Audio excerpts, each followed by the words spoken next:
Hai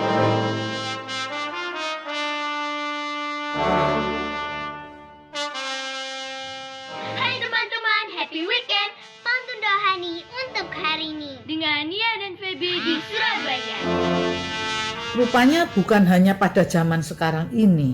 Pada zaman Yesus hidup di muka bumi ini 2000-an tahun yang lalu, sudah ada kebiasaan manusia untuk ngerumpi, ngerasani, dan bergunjing.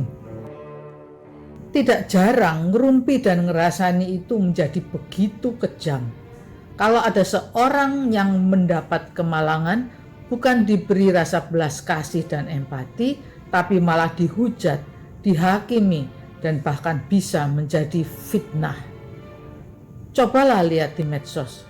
Misalnya ada berita mengenai kecelakaan sebuah mobil yang terbalik di jalan tol. Lihat komentar-komentarnya. Banyak yang langsung menghakimi. Ya, itu karena supirnya mengantuk. Supirnya minum minuman beralkohol, tidak hati-hati, mengebut, dan sejenisnya. Tidak atau belum tahu apa sebetulnya yang telah terjadi, tapi begitu gampang, begitu cepat menghakimi sang supir yang malang, lupa akan empati dan belas kasih. Dahulu pakaian berbahan goni. Tahukah mengapa tidak dari kain? Sangkamu orang-orang Galilea ini lebih besar dosanya dari yang lain. Melalui Injil hari ini, Yesus mengingatkan kita untuk tidak merasa bangga, apalagi menyombongkan diri atas segala keberuntungan yang boleh kita nikmati. Rezeki maupun banyak keberuntungan lain semata-mata adalah karena kemurahan Allah. Allah yang maha murah dan maha rahim. Jadi itu semua bukanlah hasil usaha kita sendiri. Dan kalau kita tidak mau mawas diri, maka akan terjadi apa yang Yesus katakan hari ini. Jikalau kamu tidak bertobat, kamu semua akan binasa dengan cara demikian. Tokoh itu wataknya seperti Sengkuni, tak sekalipun mau mengaku salah. Sebab itu, tebanglah pohon ini. Untuk apa tumbuh bila tak berbuah? Maka perlulah kita untuk mawas diri dan terus-menerus memperbaiki segala kekurangan-kekurangan kita.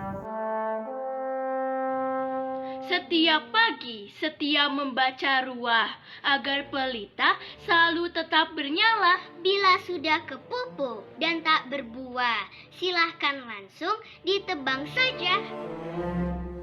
Yesus mengajak kita untuk tidak menghabiskan waktu dan energi kita untuk menyalahkan, menghakimi, atau menggunjingkan keadaan orang lain, melainkan mengajak kita untuk selalu belajar.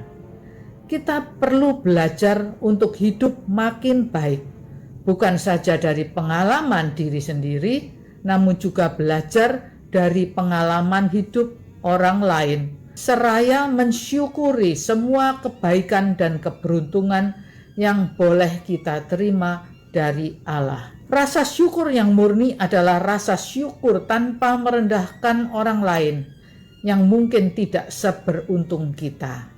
Rasa syukur yang murni akan berbuahkan belas kasih, dan belas kasih akan berbuahkan damai dan sukacita bagi diri sendiri maupun bagi sesama. Rasa syukur yang palsu hanya perwujudan dari kesombongan, seperti ranting yang kering dan tidak berbuah.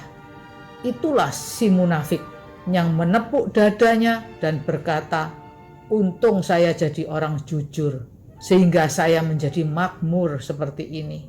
Tidak seperti tetangga saya yang sering tipu-tipu karenanya menjadi miskin." Atau seperti pemilik akun medsos yang memasang foto seorang yang disebutnya penipu dan membuat viral wajah temannya itu. Teman-teman, inilah wajah penipu yang sudah menipu saya pulsa 100.000. Itulah pohon kering yang hanya menghasilkan sampah dan daun-daun kering, sampah yang mengotori dan mudah terbakar. Seorang yang penuh rasa syukur yang sejati akan langsung mengulurkan tangan membantu sesamanya yang kesulitan sambil bergumam dalam hatinya, "Ini adalah titipan Allah yang maha murah. Semoga bisa mengurangi kesulitan temanku." Inilah pohon ara yang berbuah limpah setelah dipupuk oleh pemilik kebun anggur yang sabar, seorang yang fokusnya pada damai dan sukacita. Marilah kita mohon rahmat kepada Allah Roh Kudus yang diam di dalam hati kita, agar kita menjadi pohon yang subur dan berbuah limpah, sehingga suatu saat jika sang empunya kebun datang, dia mendapati banyak orang datang menikmati buah-buah ranum dari ranting-ranting kita. Tuhan memberkati.